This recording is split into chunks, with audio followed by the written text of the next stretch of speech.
Durdle Magic.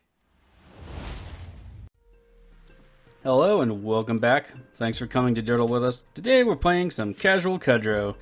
It's it's middling in power. It's human tribal with some support cards, wipes, some protection. Nothing terribly exciting as far as like combos go. No combos here. Looking at our opening hand, we have 4 mana sources plus a signet for 5, protection and giant killer. We also can summon the general, so I think we can keep this hand and reasonably expect to draw into some stuff, so I think I'll go ahead and keep it. Our first opponent has a companion. They are playing Kenrith the Returned King, 4 white for legendary human noble, 5/5. It is their commander, and it says, red, creatures gain trample haste on turn, 1 green, put 1 counter on target creature, 2 white, target player gets 5 life, 3 blue, target player draws a card, 4 black, target creature from graveyard into play under its owner's control from the graveyard. A Smoldering Crater down for them. Alright, cycling land. Their companion, I bet, is Zerda. Yep, Zerda the Dawnwaker. 1 Boros. 3/3. Companion, every card in your deck has to have an activated card, or a cost in it, sorry. Abilities that aren't mana abilities cost 2 less to activate. You can't reduce it to less than 1, and 1 tap.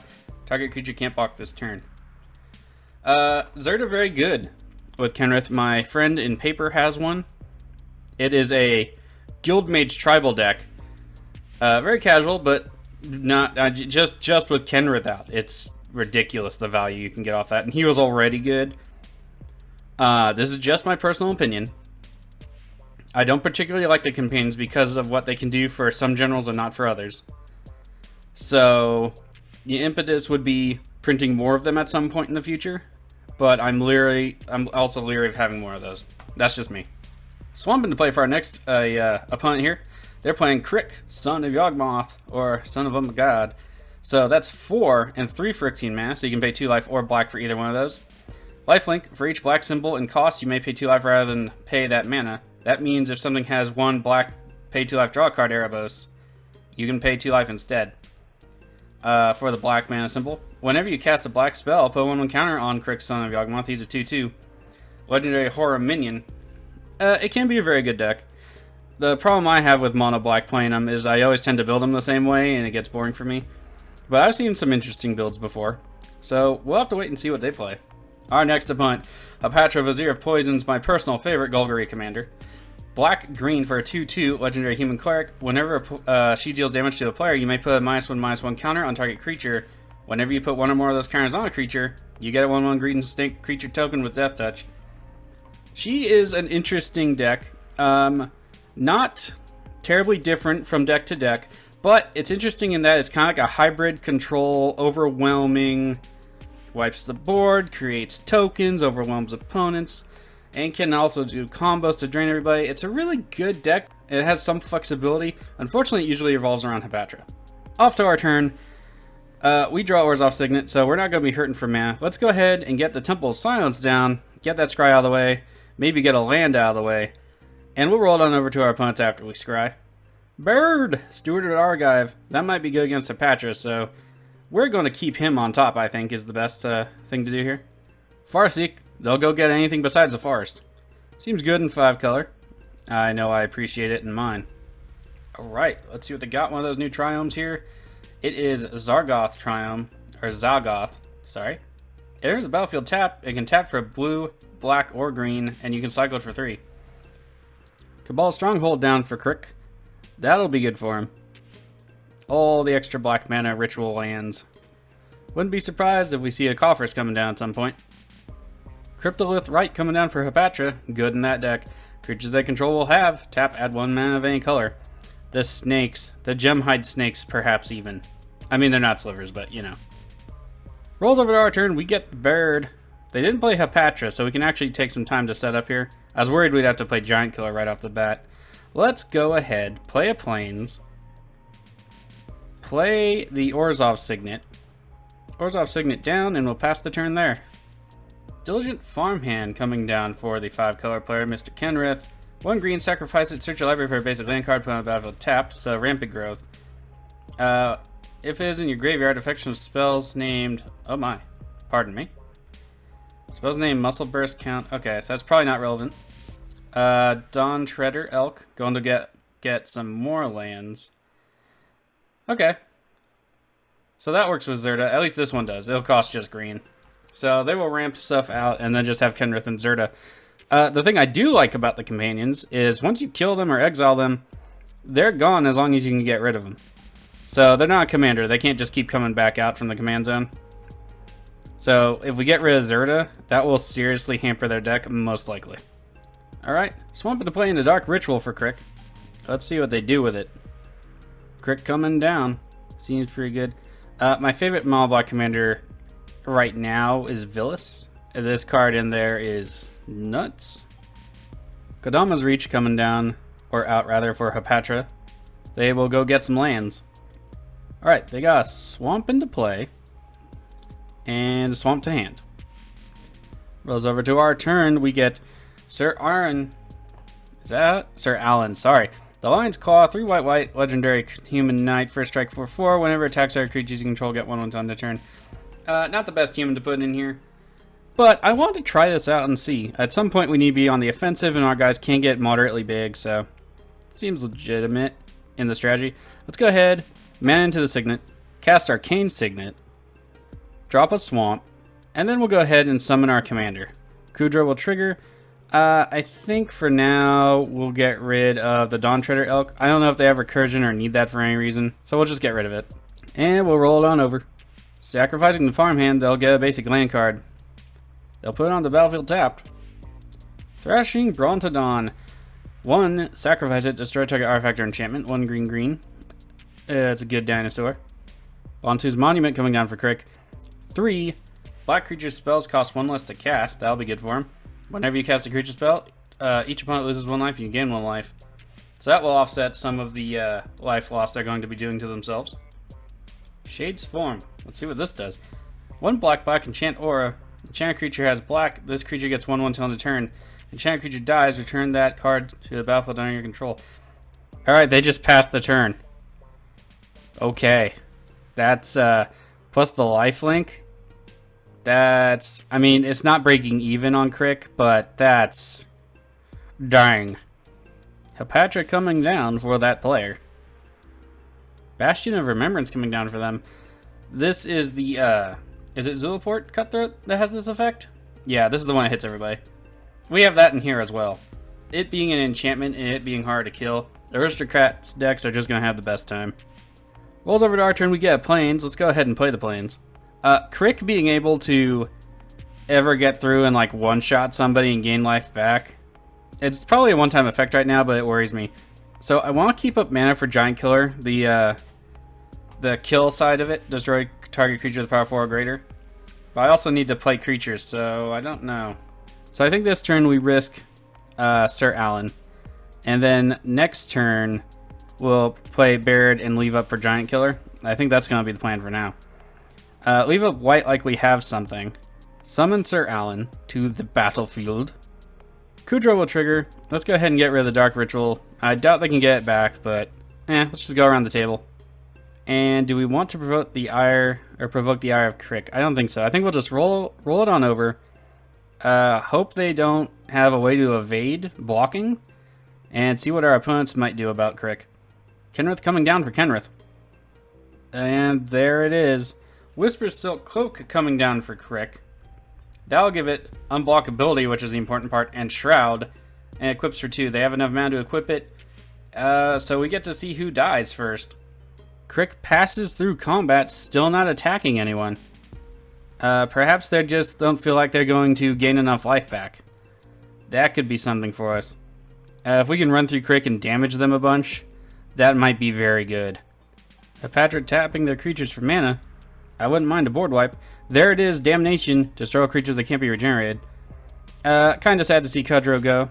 No recursion, so we'll let it go to the command zone. Thrashing Brontodon being activated and sacked to destroy this Shade's Form. Let's see. Yeah, so it'll just go to the graveyard. We can possibly exile it by resummoning General Kudro and do our part in all this. Bastion of Remembrance triggers for Hapatra. Hapatra coming back down. That's one of the things I love about Hapatra.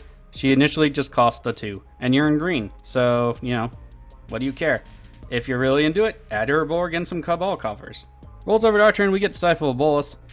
So we did need card draw. That's not exactly what I want, but I will take it. Let's go ahead and play the Plains for turn. Alright, let's go ahead, recast our commander, and get rid of that Shade Swarm. They can't probably get it back, but Codex Shredder is a thing, and I don't want it to be a thing. Triggers on a stack, get rid of Shade Swarm. We'll roll it on over after that to our opponents. Desert Celadon being cycled for Kenrith. Rampant Growth for Kenrith. They'll go get a basic land into play tapped. Back to Crick's turn, they play Bubbling Muck. Until in turn, you High Tide except for swamps, so that means they produce extra black when you tap them. That's Llama to resummon Kirk, son of Yawgmoth. Bontu will trigger, we will each lose a life. Hapatra healthy, still 5 cards in hand. Let's see what they do with it. Crick only has 2 cards in hand. Kenrith still has 5 and a bunch of abilities in Zerta. Kenrith has died once, so it will cost 7. So, depending on what we draw next turn, I might just keep stuff in reserve, maybe just play Baird. Rogue's Passage down for Hapatra. So, pay 4, tap, give Hapatra unblockable. It's something to get counters. Hapatra attacking into Kenrith. Let's see where they put that counter. I hope it's on Crick and not General Kudro, but who knows. Hapatra trigger. Come on Crick. Yes. -1/-1 counter to the Crick. Hapatra trigger. They'll get a 1/1 green snake with Death Touch. Surprisingly rare token in paper. Go figure. I think they should do a from the vault. We forgot to print these tokens. Here you go. Decimator Beetle coming down for Hapatra. Beetle trigger. Let's see what they'll put on. They could, yeah, I was gonna say, they could just do the snake. Get another snake. Hapatra trigger. Bastion of Remembrance will trigger. We will each lose a life. I need to go see something here. Okay, nope. I forgot to put in a Heliod's Intervention. I feel terrible right now. Need to draw some removal for that Bastion and the Whispers. Rolls over our turn, we draw that Plains. Let's play that Plains. Let's go ahead and cast Baird. Kudro will trigger. Let's go ahead and get rid of that Damnation. I don't want to have to waste my Teferi's Protection on that as well. So we'll limit its uses. Alright, so Baird will be good against Hapatra. Not so good against Crick, but I think Cricks are in control. So let's go ahead, go to combat. Swing General Kudro into Kenrith, I think is what we want to do here. Alright. Damage is good. Second main. Giant Killer. I want to kill the Beetle, but it's not a very high value target, so I think we'll just roll it over like that. Oh, we have a cycling at the end of our turn here. Okay, so Lava Serpent got cycled. Gotcha. Kenrith coming down again for the Kenrith player. The Kenrith Zerta pairing can be very good, but it does limit what you can do in Kenrith. Whisper Silk Cloak being attached to Crick. So it's a 1/1. They can just cast black spells, make it bigger, get rid of that counter. Crick's still not going to combat. That seems pretty good. There's no way for them to defend themselves otherwise. So, only 2 cards in hand too. Alright, so it's back to Hapatra's turn. There are a few infinite things you can do with Hapatra, and with the Bastion of Remembrance out, we need to keep a lookout for that. Luckily we do have removal, but that doesn't hit any of the combo pieces right now. I'm really kicking myself for not putting in Heliod's Intervention, so we'll have to fix that the next time we play this deck. Doubling Season coming down for Hapatra. In case you're unfamiliar with it, let's go ahead and pass priority though. If you would make a token, you get double, and if you would make counters, you get double. Notably, Doubling Season, giving yourself or your creatures like double vigilance is redundant. Death Sprout coming out, or as I like to call it, Rampant Murder, because they're stapled together. Destroy target creature, you get a basic land card from your library into the play tapped. Let's see where they send it. Kenrith down again. That works for me. Alright, Decimator Beetle will attack. They get to remove a 1/1 counter, or -1/-1 counter from a target creature they control and put it on something else. None of their stuff has anything, so that I don't think will do anything. Oh, am I wrong? I was going to say I didn't think so. Alright, so we have both attacking into the Kenrith player. So Hapatra will hit and she will trigger. I imagine one of our guys is getting it since Crick has Shroud now. There's the Hapatra trigger. Let's see where they send it. Yep, to our General Kudro. That's fine. Nothing to do about it. Hapatra will make 2 new snake tokens. Where did the other token go? Because it was Doubling Season, right? Oh no, it only puts on 1. Yeah, so hold on. Okay, so yeah, it would get 2 permanent counters, right? You may put a 1/1 counter on it. So Kudro gets spared a little bit. I'm unsure. Rootborn Defenses is our draw. That's not the best. We also have Tevri's Protection, but we're not drawing any of our mass board wipes either. And that's going to hurt us pretty badly. So I think we need to draw more cards here. So let's go Disciple of Bolas. Alright, we have 2 triggers. Let's put Disciple on the stack first, and we'll choose Kudro's second, so we can go ahead and do that one first. I'm thinking, I don't know, I guess we'll just hit Death Sprout. Alright, to the Disciples trigger. They have plenty of mana, so we'll just sacrifice Baird, get 3 cards, gain 3 life. Alright, so we get a land, and a Banisher Priest. So that's okay. Let's go ahead and play the Isolated Chapel. And then we'll play the Banisher Priest. Alright, we have 2 more triggers. Let's do the Kudro, so it resolves first. And with the Banisher Priest, we'll select Hapatra. Let's go ahead and swing. Go to combat. I don't think I really want to hit anything right now. I mean, we could hit Crick, but I want them to kind of threaten Hapatra. So I think we'll just roll it over like that. 2 mana up to kill, or sacrifice 2 of our humans to kill the beetle if we need to, but that's about it, really.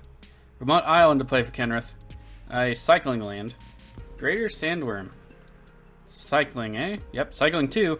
It can be blocked with creatures power 2 or less. 5 green for a 7/7. Not a terrible card for a common, not at all. Swamp down in the first main phase for Crick. Let's see if they go to combat. I doubt that they will. Alright, Crick passes it off. Nest of Scarabs coming down for the Hapatra opponent. Whenever you put a -1/-1 counter on a creature, create that many 1/1 black insect creature tokens.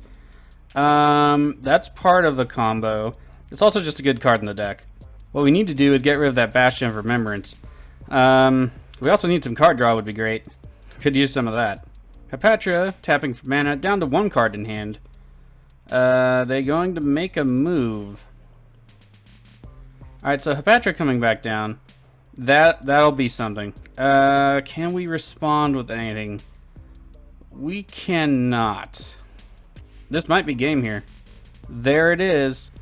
So they'll get a bunch of tokens. They can kill off, they killed off a bunch of stuff. We die. Is it game? I'm not sure. Alright, so the stack is stacked out. I don't think they win right here, but let's go ahead and clear this up and let's go see what happens. Yield to the things. I noticed the interface colors have changed. So that's nice.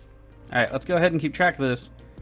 If they hit Hapatra and then anything that gives a -1/-1, I think that's comboing out, but we'll have to see. Alright, triggers are resolved. Let's see, that's 10, 6, 4, 20. They got 50 tokens off that play. Seems pretty good. Problem is, if we board wipe, we die. So if we get Winds of Abandon, would be fantastic. Let's just check that again and see if I didn't mess that up. Let's see. Winds of Abandon is in the deck. Come on, Winds of Abandon. Rolls over our turn, we get Scoured Barrens. Sadness. Let's go ahead and play it. Alright, let's just roll on over. Hope our opponents have something. Naya Panorama into play for Kenrith. Avian Oddity. 3/4, 2/4 flyer, cycling 2 in blue. When you cycle it, put a flying counter on a target creature you control. Okay, so they're just playing it as a creature. Dreamscape Artist. It's Horror but blue. 2 blue, tap, discard a card, sacrifice a land, search your library for 2 basic land cards, put them onto the battlefield, then shuffle your library. 1 blue for a 1/1. I like this card. I think I have it in my Your Tiller deck. Sacking Naya Panorama. They'll go get a Mountain, Forest, or Plains card. Sorry, a basic one. So no Triumph out of that. Alright, we're at Crick's turn. They draw a card back up to 2. Let's see what they do with it. They played a Swamp. Crick coming back down. We'll each lose a life. Alright, nothing out of Kenrith. Nothing out of Crick. Nothing from us. We have Teferi's Protection, rather, to buy us 1 more turn against Hapatra. Don't know. I hope we draw Merciless Eviction too. We do have that in there. I'd be fine with that. Huge batch of tokens going each way. If any of them get balked and killed, we each lose life too. So that 1 enchantment making it really difficult to combat the deck. More tokens into Kenrith. And that's something I love about Hapatra, is it's got like 3 lines of play, but they mesh so well together, it seems really flexible. And plus, you have access to green and black, which is good. Alright, let's just double check. We go to the block step, see if there's anything coming at us at all, because don't want to mess that up. Kenrith assigning blockers, so nothing at us at all. So we buy a whole turn just by sitting here and looking pretty. I can deal with that. Blam, blam, blam, everything goes blam. Kenrith and Crick are dead. And we'll lose 3 life. At this point, I wouldn't mind hitting Demonic Tutor either. Card coming out of hand, what is it? Soul Snuffers. Okay, hold on. We have the combo pieces in play. So, Soul Snuffers is 2 black, 3/3. When there's the battlefield, put 1 counter on each creature. We have to Teferi's here, so we're not going to get to save it. Alright, so we're phased out. We won't lose any life. None of our stuff will die from the counter, so that's nice. Soul Snuffers triggers. I'm just wondering here, how's my Disciple Bolus 1/0 and not dead? Interesting. Alright, they get a bunch of beetles back. Sad face. We won't lose any life though, but all they have to do is do that again. And this deck does do that. I'm going to interrupt the usual cutout in editing for this. The Nest of Scarab triggers still has these arrows so we can look at them all. Plus the Bastion triggers. I wish there was... Can you right click and just tell these all to stack instead of clicking them one at a time? I think I've investigated it, but there wasn't anything there. Feel free to let me know in the comments if I'm wrong about that, because I would love to be able to do this if I ever pulled this off. Anyway, back to our regularly scheduled skipping of stacking triggers. Alright, we're back after all the stacks. Opponent was saying that it does not, and you cannot just put them like block into the stack. The sadness. Okay, but we can. We can just go yield to this until end of turn. And yield till this till end of turn, and let it resolve. I think they have this in the game. Even if we get Merciless Eviction or Winds of Abandon, it is going to be such an uphill battle at this point. Oh, is the game breaking? Did we break it? And the game broke. No. You know what though? I'm pretty sure Hapatra had it. Good game to our opponent. I hope it records it was at least a draw and that they didn't lose, because that's just weird. So, tokens can make the game crash. Just be aware of that if you play Krenko, Hapatra, Riss, what have you. Again, good game to our opponent. It was fun. I like the casual builds here. And gotta add Hylia's Intervention. Gotta remember to do that. I'm gonna go do that now. If you like the content you saw here today, please hit that subscribe button. Hit the bell so you're notified of my new videos. And share and like so everyone can come and just Durdle with us. If you have other content you like on YouTube, other creators, go and watch their videos, support them, hit like, hit share. I know they'll appreciate it. I'll appreciate it. We're all in this together during this time. Please be responsible, follow the guidelines, stay safe out there, and after all this, maybe I'll see some of you and we can sit down and Durdle with some magic. Bye.